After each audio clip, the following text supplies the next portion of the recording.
Oh my God. Is that a campfire blanket behind you or is that an old Cub shirt Ah, or what's no, that? that is my campfire blanket that I'm currently re-sewing at the moment. Ah, So brilliant.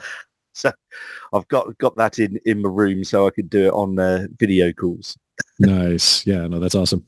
I just go with the Canadian flag backdrop because the alternative is cables and my fridge and whatever else. And, you know, my little cave in the basement. All right.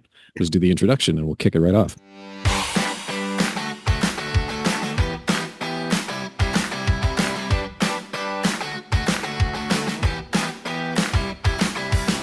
Well, welcome back to another episode of Scouting Stuff. You have two of us this evening. I am still Scouter Ken, and all the way across the pond and the internet from me, I'm joined by Scouter James Wood.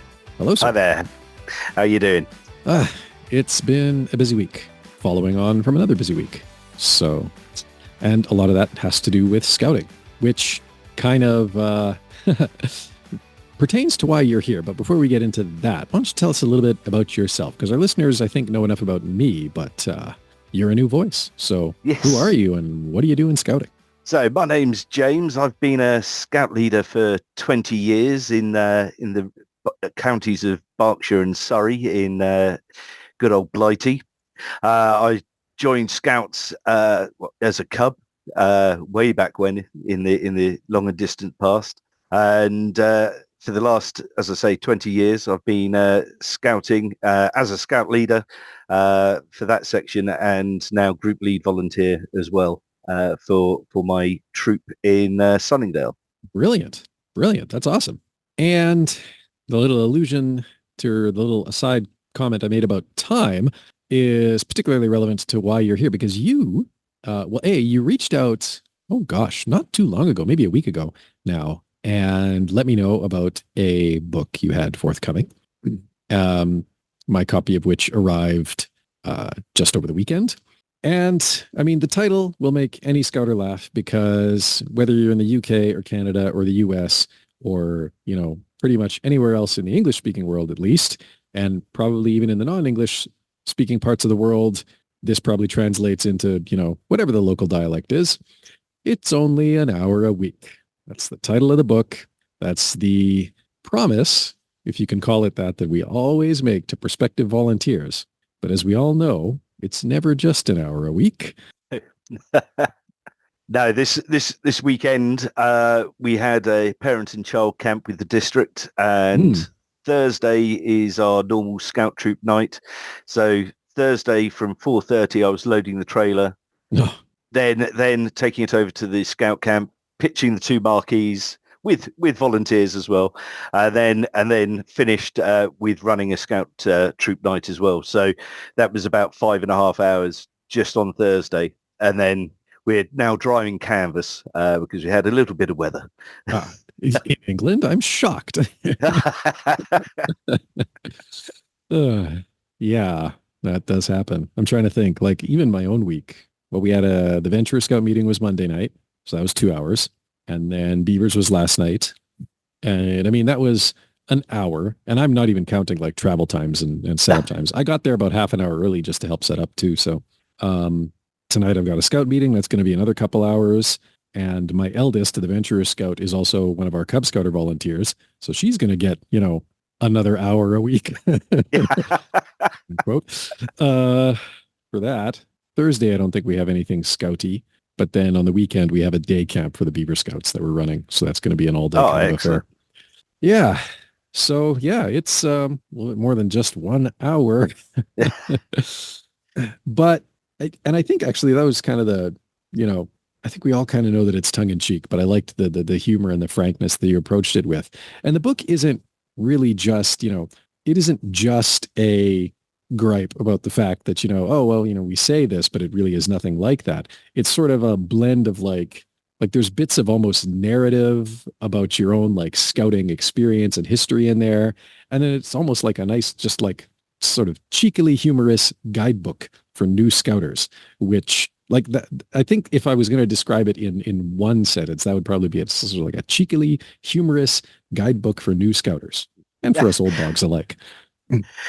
Yeah, I have to say, the one thing that has always throw me is that, in scouting in the UK, we have 150 odd thousand volunteers. Mhm. I think in Canada you have around 55,000. Yeah. But the one thing you can find instruction manuals up the Swanee. You can find, obviously the Scouting for Boys book, or each, regional scouting organization will do the workbooks and stuff like that. But there isn't anything really which is a just a a relatively honest Mhm. view on what scouting is to you as a volunteer. I am surprised that in the US, in Canada, in Australia, or the UK, there aren't any that are that easy to find. And so I No. felt that there was a bit of a gap there. And being British, our sense of humor, it tends to be that the more we like you, the more we insult you. So Mm. the fact that I come across at points being a little bit deprecating against the organisation is purely out of love. Yes. And I think my explanation of how the Scoutmasters of old drunkenly put together the organisation of the Scout Association top down, I think explains that quite well. Yes. Well, and it seems to sort of be this, yeah, this brand of, well, I was reminded of nothing so much like with, you mentioned that drunkenly putting together the organization. There's a YouTuber that my kids like to watch. I don't actually know his name, but one of his personas is this character named Jason. And Jason is always inquiring of this other person, like, why are things the way they are? Like, the person who comes up with, I don't know, just like random stuff that's like, when you actually think about it, just random parts of our life that are like totally inane. Like, the person who comes up with expiry dates on the food, right? And Jason is the straight man. He's just, he's there. He's not asking this in a humorous way. He's just asking like, okay, so like, how do we know when the food goes bad? And then the other persona, which this guy also plays, is like sipping on a martini, is clearly sloshed. He's like, we'll put a date on Yes. it. Yeah. So, I think I've seen him on TikTok actually. Yes, yeah, that guy. Australian guy. So, Yeah. but so it's kind of it called to mind a little bit of that. It's like, we'll have a chief scout. Oh, and will he be the leader of everyone? No, he'll be a figurehead. Yes. Uh, so, but yes, and I liked just it was great because my eldest, I mean, she saw the book sitting on the tabletop, and she like just grabbed it and randomly flipped it open to I think it was the campfire section. Yeah. And just like, and I mean, the bullet points just had us in stitches because, it's like, I mean, yes, the fire gods will pick somebody and the smoke will follow them around. But then like almost like two lines under that, it's like, yeah, no parent ever reads the email with the kit list. And it's like, oh, it's like, yeah, it's like, you've been around. Yeah. Yeah, no one Yes. reads the emails. No one reads emails. People, even before emails, people didn't Mm-mm. bother reading the sheets of paper you sent out. The amount of time we try to do everything electronically now. So Mhm. I'm not sure if in Canada you have OSM, Online Scout Manager, but We have something similar. I have many, yeah. many gripes about it, but it's what we Yeah. have. So we use that predominantly in the UK, and everything can be electronic. You send out the forms, they just sign it electronically. They give their permissions for shooting or for health forms and all of this. And the amount of times I still have to print out 20 copies for the 30 odd scouts that are coming to because someone's going to do it. I mean, ours isn't quite that sophisticated, so it can do some of the back end paperwork. So like if we want to take the scouts on a hike, well, then there's, a couple of adventure application forms, AKA risk management, that we need to fill out. And so it'll auto generate those and then just send them right to the group commissioner, which is nice, Yeah. like automating that part of the workflow, which is a hassle. But then in terms of like, getting the parents to sign any waivers that they need to, I mean, a lot of that, the way our insurance works, a lot of that's kind of handled up front. There's very, very few activities where we need per activity additional signatures. So that part's nice. But I mean, in terms of, if it did come down to that, we would still be collecting paper forms. Like I don't have an option for like a DocuSign equivalent or anything like that. Yeah. And in terms of what I can send out for communications, And this is why I laugh so heartily at the no one reads the emails, because our software only emails. There's no Right. mobile, there's no companion app or anything like that. So we don't have IM. We don't have, I mean, most groups will roll their own third party solutions, right? Like we Mhm. use WhatsApp. But yeah, I mean, you work with what you got, but sometimes what you got ain't the best. So, but yeah, like it's just, and you're right. Like it sort of predates, and I mean, Scouts Canada has tried to go almost completely paperless, right? Like we don't really even have handbooks that we hand out anymore, of any kind, right? You want to know what the badge requirements are? There's a PDF for that. You want to, the new Scouter manual? There's a PDF for that, which is, I guess, more environmentally conscious in some respects. But I do miss the days of, having a nice, what I miss is having what I should write is like a really good field book, because we haven't had one since like the late 90s. Yeah. And I still You know, have my copy of it. And a lot of what's in there is still relevant. How to tie knots have not changed. And neither has the way to make a tripod or a shelter, but other stuff would need updating. Like, okay, well, what are good insulation types to look for in a sleeping bag? Well, okay, that mm, has improved markedly in the last 30 years. I can, might want to. So, but that's the part that I miss. Just like there's no really good field book, because it's all well and good that it's online. And at least here in Alberta, we're spoiled by really excellent mobility coverage by Canadian standards. But it is a valid criticism that all that online stuff is not so useful when you're, halfway up a mountain. yeah. Yeah. And, I used to, when I was a scout, had a little scout record book that used to go in the top pocket. Mhm. And that was brilliant because you could see it, you could sign it off, you could show it to your dad or your mum and say, look, you'll be having a badge to sew on soon. Now it's all done automatically. And to be honest, a lot of it is there to reduce the time that us leaders are spending, because, Mhm. and this is one reason why I wrote the book, was because the one thing we all complain about is not enough leaders, not enough leaders. Yeah. And the health of scouts, regardless of country, is never dictated by how many kids want to join. There's always It's kids. it's always kids. It's how many leaders Mhm. or adult volunteers that you can get into the organisation. And we found, I think it's 70% in the UK. 70% people don't want to do it every week, and we lose about 13% of our adult volunteers every year. Now, when I first joined Scouts as a leader 20 years ago, when my eldest was about 6 months, and I joined because I knew that if I wanted to get him into Scouts, and I knew that leaders were the problem, so Mhm. I would make sure that there was still a Scout troop there by Yes. joining early. Also, skip the waiting list, so I didn't have to worry about that. Oh, okay. So Um, it's good. You make that deal too. That's good. yeah, we make that deal too. And so that's why I initially joined. Now, if there's one of you and you're doing all of the paperwork and you're doing the badges and you're doing the meetings and you're doing it every week, it's a pain. It's a lot of work for someone to do. However, we're very lucky. My joint group lead volunteer set up a thing for 2024 in our scout troop called 24 for 24, which is getting Hmm. 24 new volunteers into our troop, because we have two school drays, which are the 4 to 6 age Yeah. range. I don't think you guys have that Not yet. yet. But then we have Beavers, Cubs, Scouts, Explorers, which is the equivalent of Ventures, and then Mhm. Network. And we wanted to get 24 new leaders, and we've done that. I've now gone from 2 full-time leaders at Scouts to 7.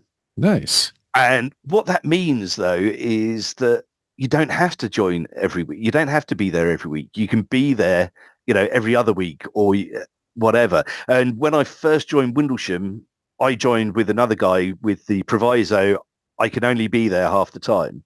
Within 6 months, he had left and I was running the section full Oh time. no. And you do burn out eventually, but that with it's sort of like sharing is caring. It's sort of like, Yes. not to be a little bit trite, but if we have enough adult volunteers that have done the training, got the safety certificates and all of that, then you can do every other week, or you can go, I'm on holiday or work Yep. and don't have to cancel the meeting. And I'm hoping that, this book helps with with sort of like encouraging, that little bit of, everyone doing a little bit just makes it just that little bit easier. Mm-hmm.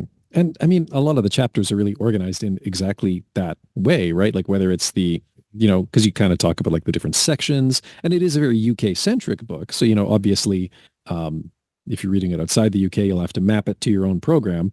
But, if you've been listening to this podcast for a while, you should probably already know how to do that because we're kind of Scouts Canada centric, but we try to map to other organizations where we can.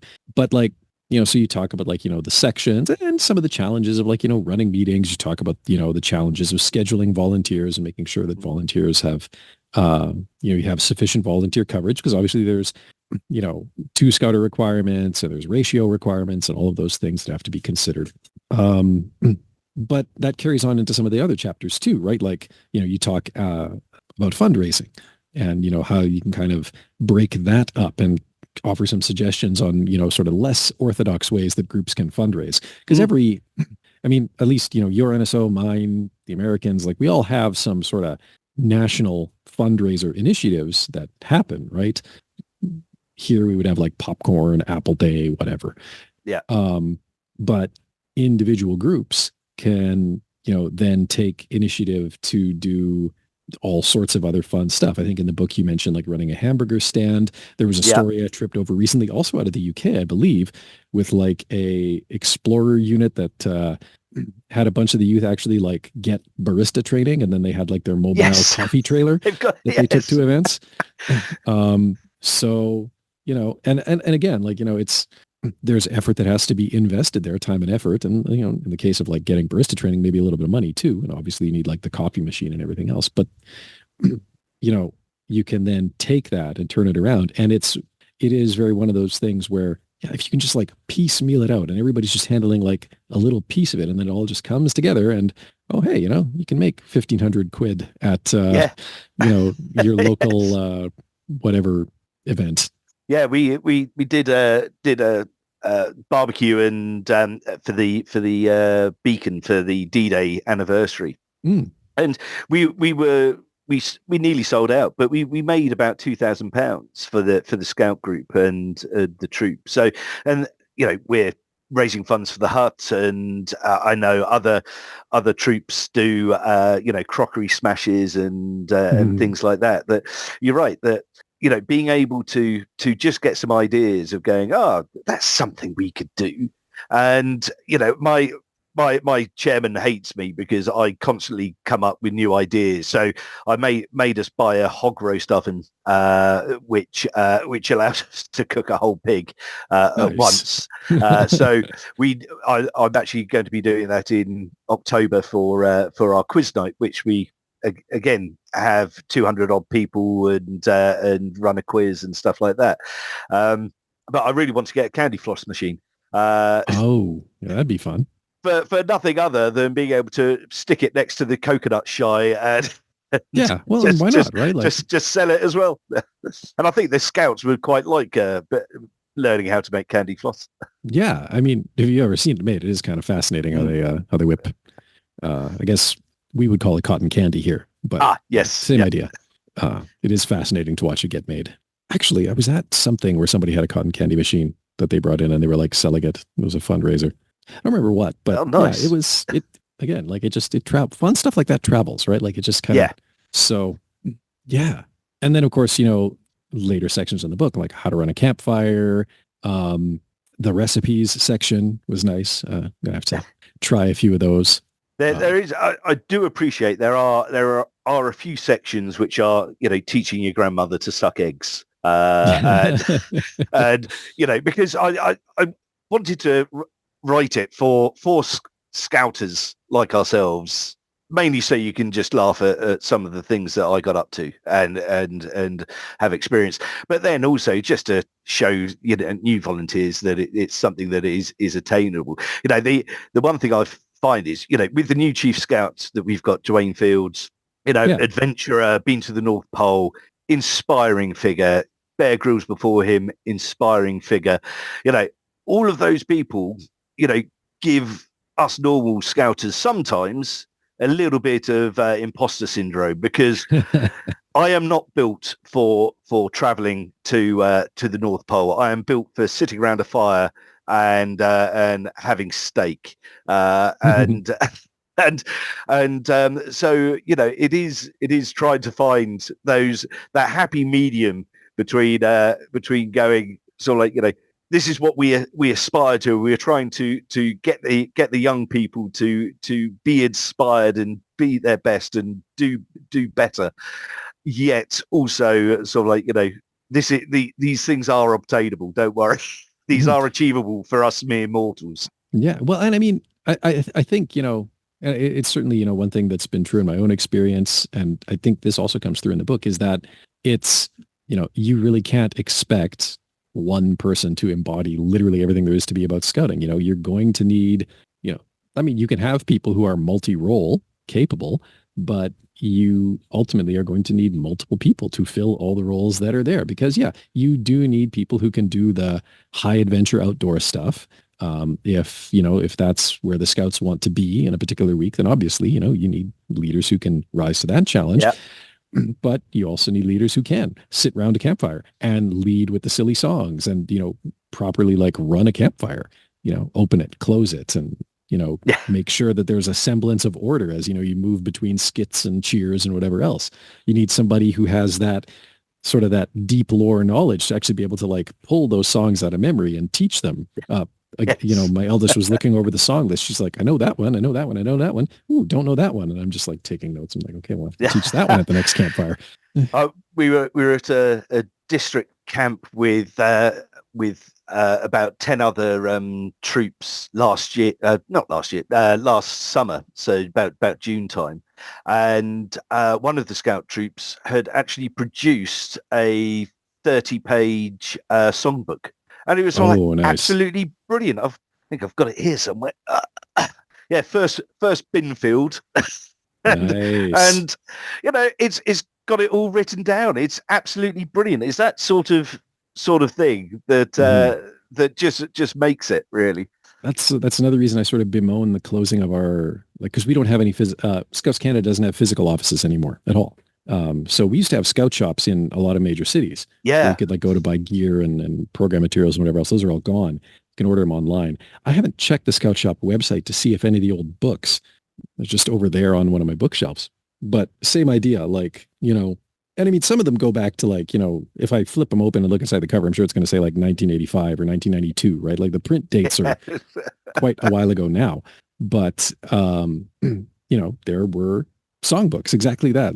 Here's your campfire book, here's your skit book. Yeah. I actually used to carry them all the time when I was, when my eldest was in Cubs. I would usually stuff them in my backpack, and we had a handful of fourth year Cubs at the time who were real keeners.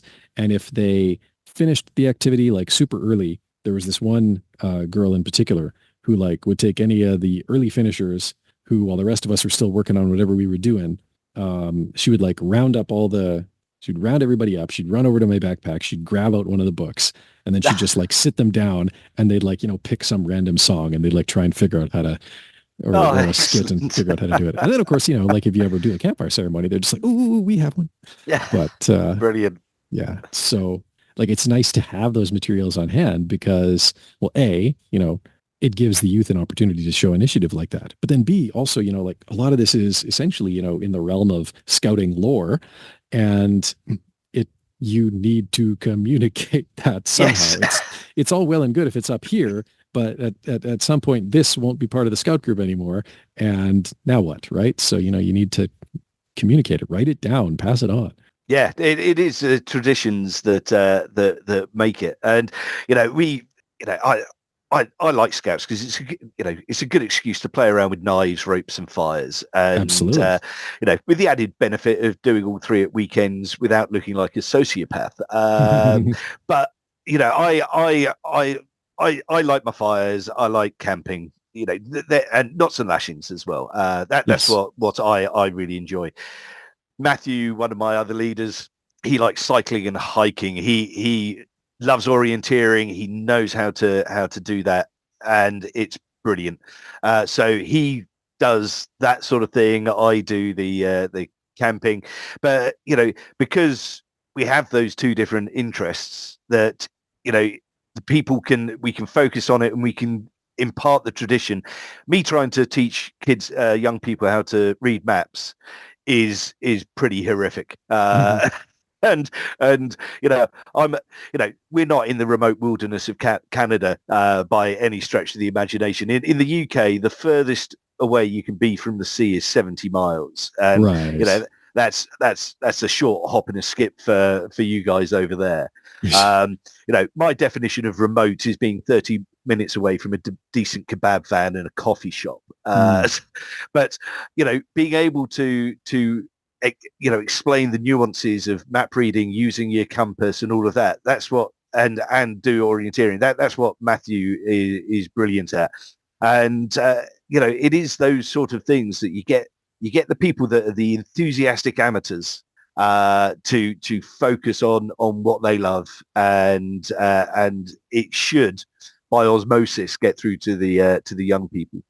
I think that is key. And again, that's something that sort of resonates throughout the book is that, if you're showing up to lead the youth, like if you're on and you're having fun and you're, you know, enjoying the adventure for your own sake, that is contagious. Like, the kids do pick up on that.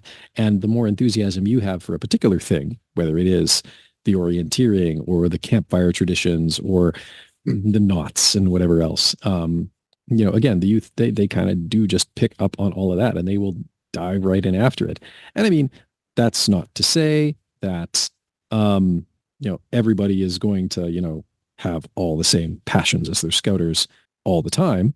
But it is to say that, that especially if your group can do like that nice range of activities, like it's really, really good to give them those opportunities because then the scouts will start to figure out like what their aptitudes are. Oh yeah, yeah, totally. And we have a nice range of scouts. We've got 32 in the troop now. I think Nice. we yeah, 32. And it's a nice range of ages. So we've got brand new out of cubs, so 10 and a half, and we've got a couple that are about 6 months away from going up to explorers and everything in between. And because it's a good range of ages now, and we're not sort of like top heavy or bottom heavy. It does mean that all of the scouts get to they will have at least half the activities during a term they will really enjoy, and some that they're just not that keen on. And it's beholden to us to try and keep them going through the not keen sessions, just Yes. so they want to come to the sessions they like. Yeah. I mean, and there are some who like chafe at, learning how to tie knots and lashing isn't always the most riveting stuff. But then when you put them in the context of like a challenge camp, it's like, oh yeah, we didn't bring tents. Like we're building our own shelters here. Ooh, now it's exciting. Yeah, the way we got our scouts to take to learning knots and lashings were saying, we will teach you how to build a catapult, and you will be able to fire eggs at the leaders if Ah, you do if you can build the catapults. And so we spent a term, not all the time, but we spent the term teaching them the requisite knots and lashings. yep. We then bought 12 eggs. None of them hit us. Hmm. Luckily, that while the tripods were good, they hadn't really worked out how to get the elasticated bungee cord to Oh, uh, yeah. to sit correctly. But it's finding the point that finding the key that will encourage them, and getting leaders wet or dirty is definitely an encouragement tool for for Yep. any scout of any age. Or like the battleship game that I picked up from another UK scout group, um, which essentially involves, you know, it sneakily disguises practice with flint and steel, Uh, uh, that's kind of the main focus is getting practice with flint and steel, but it sneakily disguises this in a game of flinging flaming cotton balls at paper boats. So, Oh, I might have to try that one. That sounds yeah, quite good. you'd have to go back through our archives a bit. I did an episode on it because I got introduced to that at a camp that I went to in Kandersteg, and there was the Hudson Scouts, an Oh, right. explorer Excellent. unit invited us and introduced us to that particular game, and it was quite a riot. Just noting that one down. Yeah. Battleships. So, and I mean, like, if you do it right, then it's like, yeah, and I explained it in the episode, but the way that, they explained it to me is like, you got to do this right. So like when the scouts show up, you just give them paper and like the instructions for making origami boats.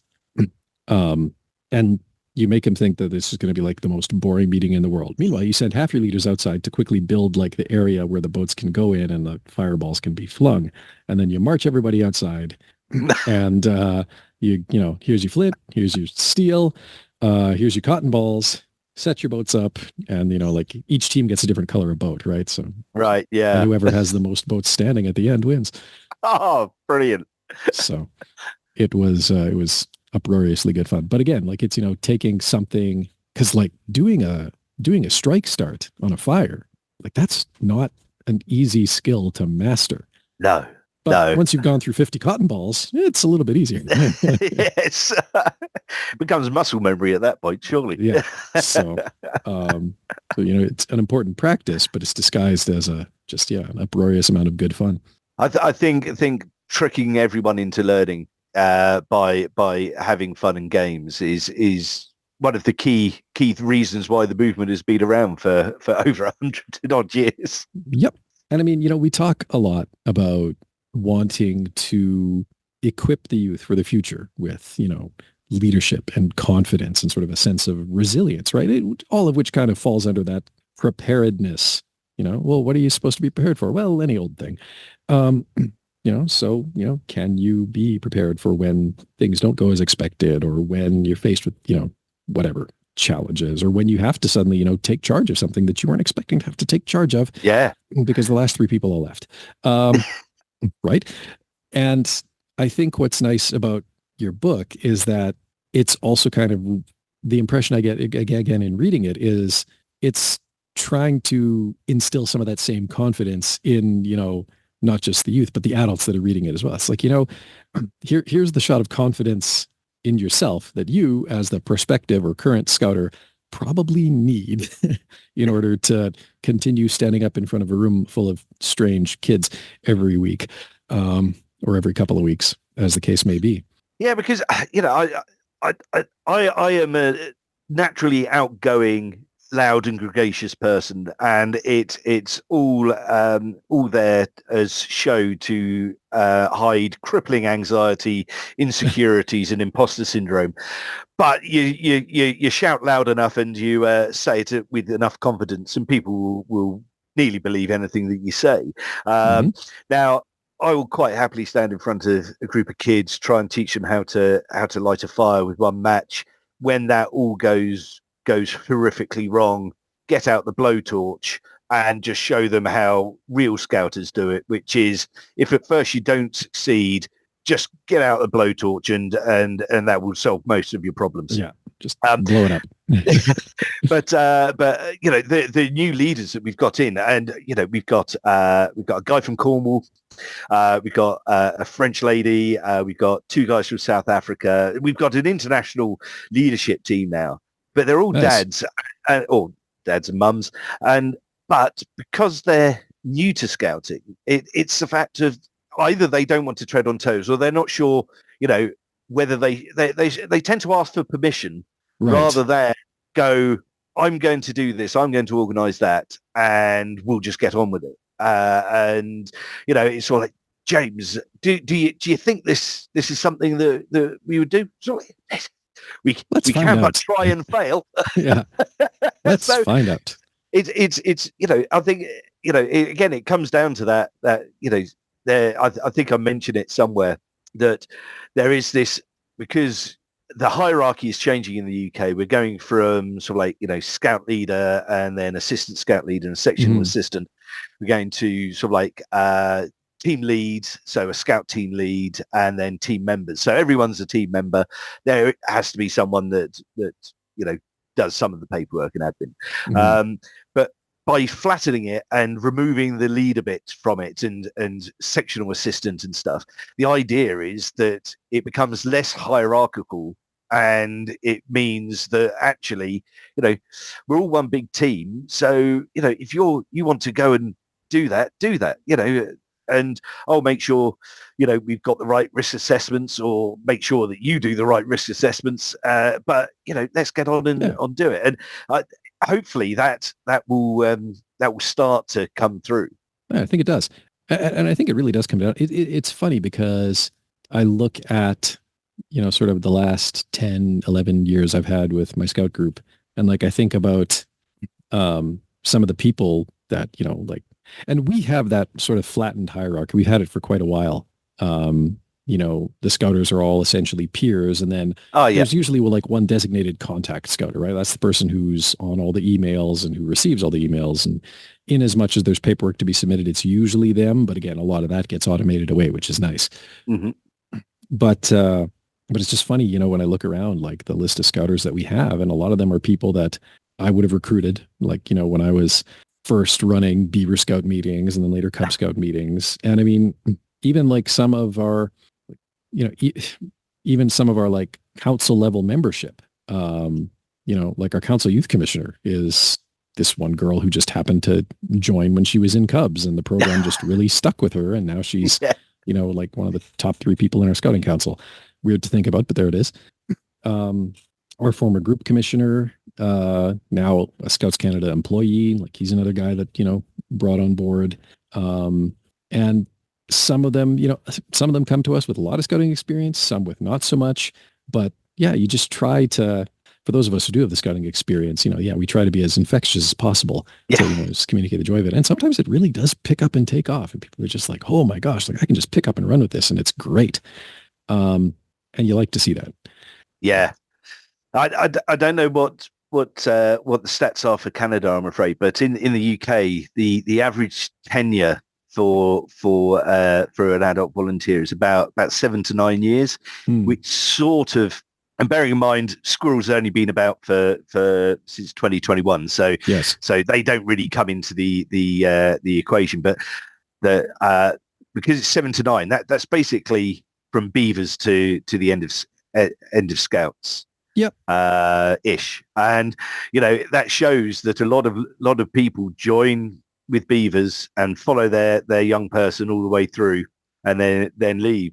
But you also get, and the ones that stay, like myself and others that I know, we stay on and then drag up that average. But yes, there are going to be people that do squirrels and then leave after a couple of years or whatever. But I do find it very interesting. I don't have the personality, I think, for beaver age or squirrel age scouts.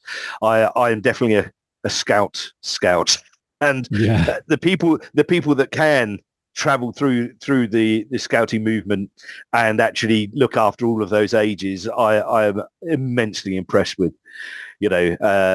Explorers are, they're so like 14 and onwards, so like teenagers. I've got 3 of them. I don't need to deal with anymore. Scout age is just about right. They haven't become too antsy yet. And then cubs, beavers, squirrels, they're all cute, don't get me wrong, but the amount of art and crafts and the eyes in the back of your head requirements are just insane. yes, you do kind of have to be everywhere all at once, and especially with like, well, we would call it beavers, so that's 5 to 7. Yeah. And that age is just wild because there's just so much mental development that happens in that span, right? It almost feels like, like it almost makes more sense to have something like the squirrels program, which handles your 4 to 6s, and then cubs pick it up from there, because I mean, and exceptions exist. I mean, obviously, this is just I'm speaking to like a general case that I've observed, Mm. but like, the difference between like a 5-year-old and a 7-year-old, like that is, it is a very, very wide gulf. There's a lot of brain Yeah, development that happens in those ages.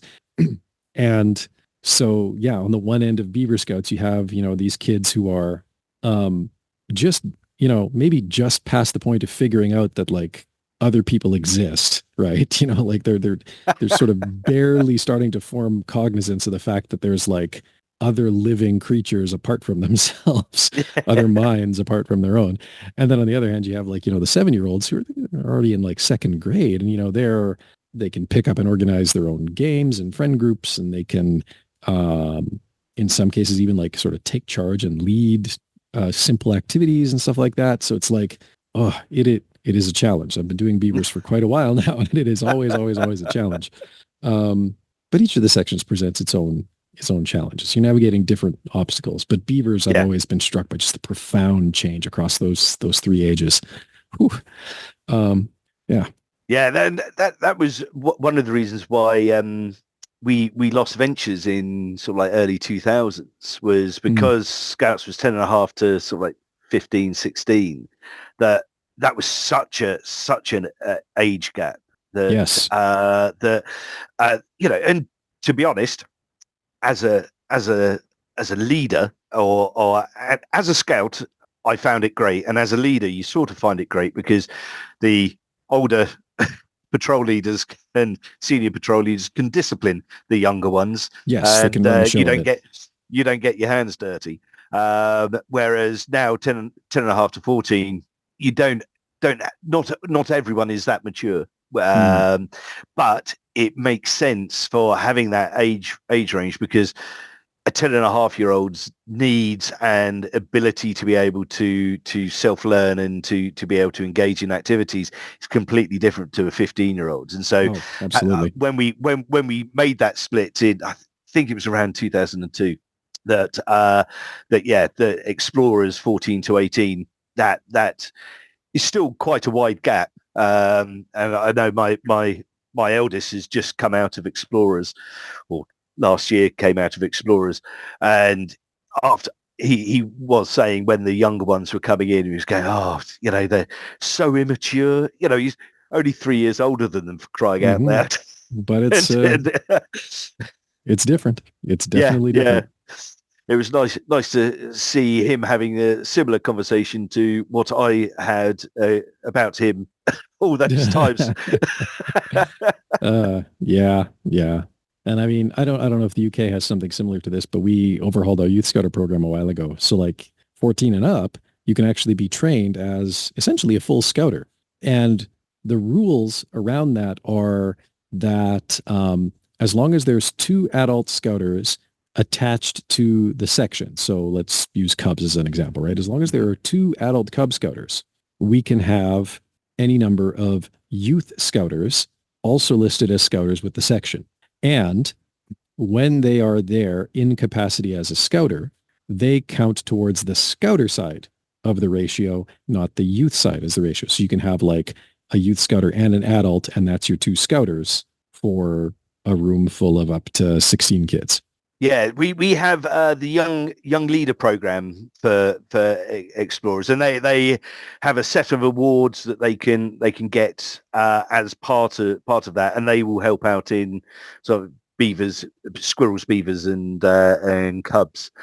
So we have something very similar to that. Mm, Um, cool. but yeah, it it's not everyone is going to some prefer doing the young leadership piece, some prefer doing just the explorer piece, but yeah, it has something very similar, and they you're right, they don't count towards the ratios for the children Mhm. or for young people when they're in that young leader mode. Yeah. So, which is, I mean, like, coming back to the earlier discussion about volunteers, like that's, our group is not terribly hurting for leadership, but for the groups that are, like, where something like that exists as a program, that's a really, really great thing to try and leverage because, that can make the difference between having a smaller section or actually being able to blow through a bit of your wait list. Um, Yeah, and being able to give the young people that responsibility Yep. that they'll be able to then take on to university or apprenticeships or whatever they're doing. But Absolutely. we used to have a waiting list of nearly 100 people on our list, and now we started up a squirrel section a year ago, Mhm. year and a half ago. So that took 20 kids out of the waiting list, and we then set up another beaver colony and another squirrel dray. So we've got two of each, and that's taken essentially about 40 to 50 children off the waiting list. And we're now, so squirrels and beavers are both two sections. We're now considering having a second section for scouts, because we've got 43 people there, with ages 2 to 13, and we've got 130 members. We can probably add and take another 20 people off that waiting list if we can find another couple of leaders and have sort of Yep. like 4 or 5 per scout troop. Well, and you just wrote the unofficial training manual to bring them on board. So Yes. there you go. Well, I got to wrap it up, but yes. So the book is called "It's Only an Hour a Week." I believe you can find it on Amazon as paperback and Kindle. That is I correct. saw Yes. it for both. So I've got the paperback copy, which obviously is much easier for throwing in a backpack if you're going to be where the internet isn't. So there's an option there. And yeah, I'll make sure that a link to that is included in the show notes. That's very kind. Thank you. Is there, I guess, anything else to share before we sign off? Just that I have to say I find your podcast, yours and Colin, very, very amusing and very informative. If anyone is looking for volunteering opportunities, it is only an hour a week. Yeah. Actually, I guess there is one. I guess there is one question I would have is that if people did want to reach out to yourself, is there anything that I can, anything you'd care to share that I can also throw in the show notes? Yes, certainly. I'm on Twitter, which is as jwood_UK, and I also have a website, perwood.co.uk, which you can send a contact list on. I'll email you all the details, and then you can choose which ones you want to use. Brilliant, thank you. I'll make sure that gets tossed in the show notes as well. All right. Brilliant. Well, thank you for your time, sir. No, thank you so much. And thank you out there for listening. And until next time, be prepared.